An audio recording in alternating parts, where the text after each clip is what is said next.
from C waves to pure tone audiometry to balancing the levels in your mix. If you're struggling to balance the levels in your mixing session, you need to watch this. I'm YECKXO, and I'm going to show you a quick hack to balance your mixing levels in just a few minutes. Join the family by hitting the subscribe button. There was a time when you were enjoying the soothing sound of C waves. What's the reason behind the C waves' soothing sound? Or during an audiometry test, when the operator played a wind-like sound in your ear to mask the frequencies, what was that sound?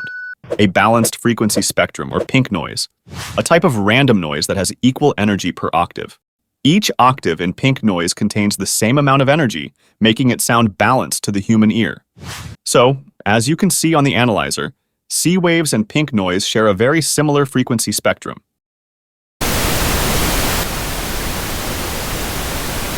So, how can we benefit from pink noise in our mixing sessions? Let's jump into the project. Note that I've already balanced my mix using my ear, and I know the right levels. I'm going to rebalance them using pink noise to see how closely the results match. I've bounced my mixing elements, so when the volume faders are set to 0, it's actually reflecting my preferences that I mixed with my ears. By the way, there is one slot available for mixing services next month. You can reserve it via the link in the description. Load any pink noise generator, or you can download the pink noise I used via the link in the description. Set the level to -6 decibels. So, when you check it on a YECKXO meter or TT dynamic meter, you'll see this indicator here at -6 dB. This will help you achieve a loud mix, so you don't need to crank up the limiter. Adding too much makeup gain can bring up the noise in your track and cause a loss of detail. The general idea is to solo each mixing element with pink noise and set the fader until you can barely hear the sound. Attention!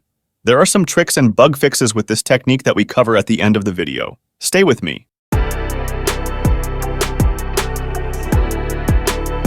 This track produced by me and I mixed it for a client. I'm going to solo the kick and set the levels until I can barely hear it.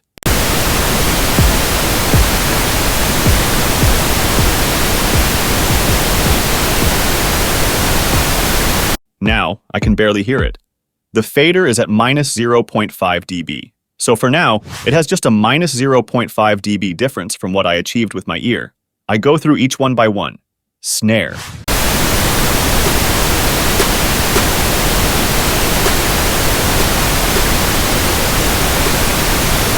The fader is at -0.2 dB, very close to the results I achieved with my ears.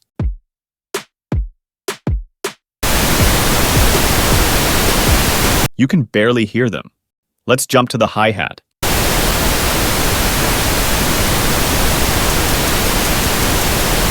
This is so important. This method doesn't exactly work with hi-hats. We've added almost 10 dB to hear them.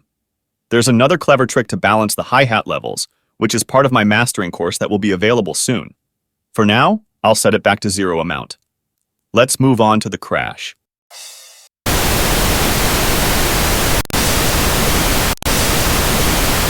As you can hear, we also added around 10 decibels to hear the crash.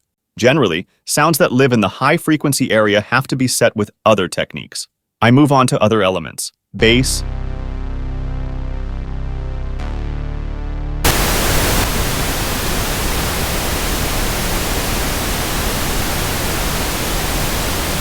synths,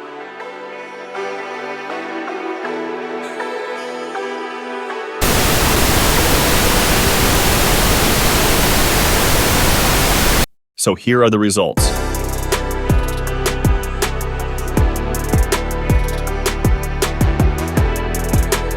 As you can see, the volume knobs are very close to what I set before.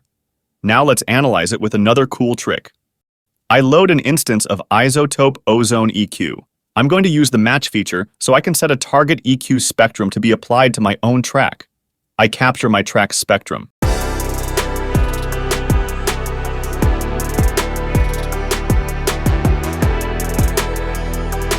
The yellow line represents my track's frequency spectrum. Now, instead of a reference track, I'm going to capture the white noise's spectrum so we can see how close we are to pink noise's balanced frequency spectrum. It's above my track's spectrum. Because we only want to measure the frequency spectrum's slope and not loudness, I bring down the pink noise gain so it matches my track's loudness.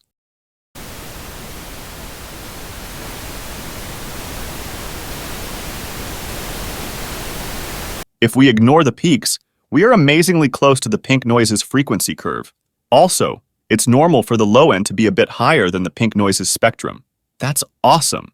Having well-balanced music increases your chance of getting more streams because it's very pleasant to the audience's ear. Let me know what you think in the comment section.